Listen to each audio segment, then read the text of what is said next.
Olá, amigos, a Voz do Brasil pela Vida, 27 de outubro de 2011. Uma importante decisão da Corte Europeia de Justiça vem a lume. É uma decisão que impede que sejam patenteados embriões humanos. Estão surpresos, amigos?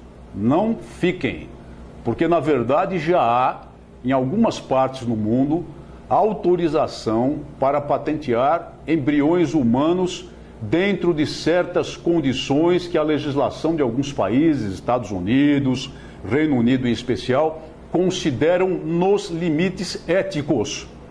Como se houvesse limites éticos na utilização de embriões humanos, ou seja, seres humanos em desenvolvimento, para ser apropriados por alguém, patenteados por alguma empresa, tornados, portanto, bens compráveis e disponíveis.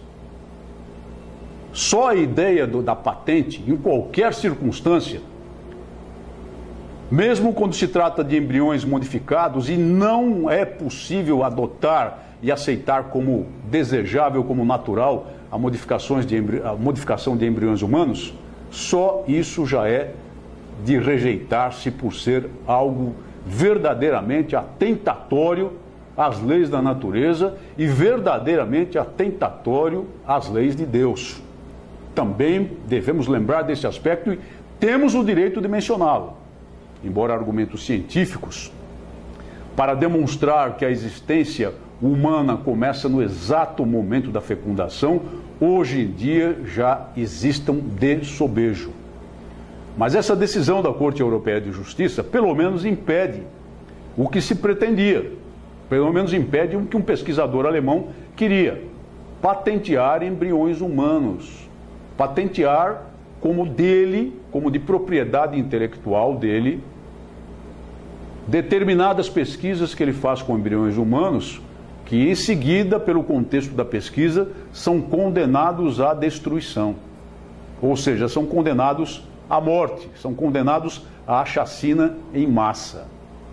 A Corte Europeia de Justiça afirmou que não se pode degradar a mercadoria os embriões humanos e que um processo que envolve a remoção de uma célula-tronco de um embrião humano no estágio de blastocisto, ocasionando sua destruição, não pode ser patenteado porque fere a lei europeia vigente que protege a vida humana. É auspicioso ouvir essa decisão de uma Corte Europeia de Justiça, porque nós sabemos que não é nesse sentido que tem havido muitas decisões de várias cortes judiciais no mundo. Se a Corte Europeia de Justiça afirma nessa decisão que isso viola a vida humana, é porque implicitamente, essa Corte reconhece a existência da vida humana na fase embrionária, na fase de desenvolvimento. Esteja esse ser no ventre materno ou esteja disponível num banco de embriões de um laboratório, ou seja resultante de tentativas de inseminação artificial naqueles processos em que se busca a inseminação de uma mulher que não tenha condições naturais ou não tenha o casal condições naturais de inseminar o óvulo feminino e promover uma gravidez, o início de uma gravidez normal. De um modo ou de outro, esses embriões são seres humanos e nós não podemos abrir mão dessa posição de modo algum, porque isso viola todos os fundamentos da nossa própria existência. Alguém teve a felicidade de lembrar que todos nós, seja lá qual for a nossa posição, pró-aborto, contra o aborto, só estamos aqui a debater na posição pró ou contra por uma razão muito simples. Porque nossas mães não nos abortaram, porque nossos pais não quiseram nos abortar, não tentaram impor o aborto. Então nós somos, de certa forma, nesse sentido, pessoas que escaparam do aborto, mas escaparam do aborto porque havia no espírito das pessoas que nos geraram, nos conceberam, a decisão férrea de nos receber como um presente divino e nos tratar como seres humanos desde o primeiro momento. Só estamos a debater aqui o nosso lado e os do outro lado, aqueles que querem a chacina, porque não fomos abortados. De modo que, partindo exatamente desse princípio, é que cada ser humano deveria respeitar a sacralidade da vida. Deveria respeitar a sacralidade da vida com a sua centelha divina recebida exatamente no momento da sua concepção, em relação a qualquer ser humano em que condições esteja, deixando de lado a arrogância de, não, eu escapei. Então eu escapei, agora eu posso decidir.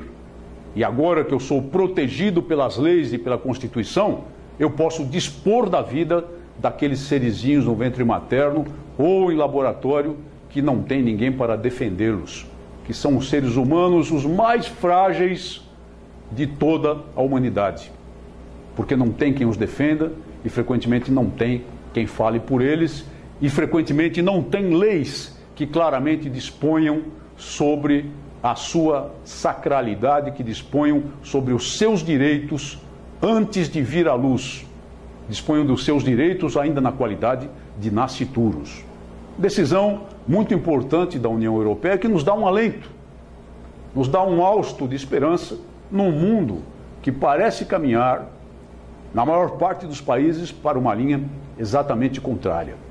Até mesmo em Portugal, um país de larga tradição católica, um país maciçamente católico, nós assistimos recentemente à aprovação de legislação permitindo de modo amplo, geral e restrito o aborto como um direito reprodutivo da mulher, ou seja, a matança de nenês no ventre materno a título de direitos da mulher ao próprio corpo. Temos de barrar o passo disso tudo. E essa decisão da Corte Europeia, pelo menos, nos dá um alento e nos informa de que há uma esperança, de que nós precisamos continuar a lutar exatamente para dar força a todos os movimentos pela vida em torno do mundo. E eu encerro este nosso programa como pretendo encerrar sempre o nosso programa, repetindo uma frase que coloquei numa carta lá dos anos 1995, 1996, ao jornal O Estado de São Paulo, publicada por aquele jornal sob o título Grito de Terror. Eu disse então, aborto é homicídio qualificado a sangue frio, mas é muito fácil praticá-lo, porque não se tem de olhar a vítima nos olhos e porque não se escuta o seu grito de terror. Muito obrigado por sua atenção e até o próximo programa.